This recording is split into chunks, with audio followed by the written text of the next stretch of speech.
नमस्ते मित्रांनो, यशस्वी होण्यासाठी बुद्धी, धैर्य आणि चिकाटी यांची गरज असते. छत्रपती शिवाजी महाराजांची ही कथा आपल्याला शिकवते की कोणताही अडथळा हा अपराजय नसतो. एकदा पन्हाळगडावर शिवाजी महाराज आणि त्यांच्या मुसक्या मावळ्यांना सिद्धी जोहरच्या प्रचंड सैन्याने वेढा घातला. महिनाभर चाललेल्या या वेढ्यात अन्न आणि पाण्याचा तुटवडा निर्माण झाला. परिस्थिती बिकट झाली आणि काहींना वाटले की आता हार मानावी लागेल.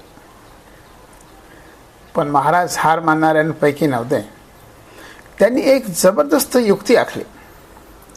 एका वादळी रात्री त्यांनी आणि त्यांच्या काही निवडक मावळ्यांनी गावकऱ्यांच्या वेशात किल्ल्यातून बाहेर पडायचे ठरवले आणि दुसरीकडे त्यांच्या जागी शिवा काशीद या वीराने महाराजांचा वेश परिधान करून शत्रूला फसवले.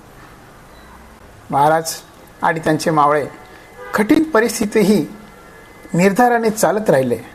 पाऊस, अंधार आणि शत्रूंचे गस्तदार सैनिक यांना तोंड देत अखेर ते विशालगडावर सुखरूप पोचले.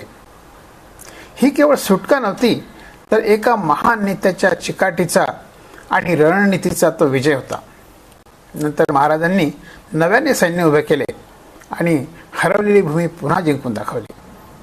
ही कथा आपल्याला काय शिकवते?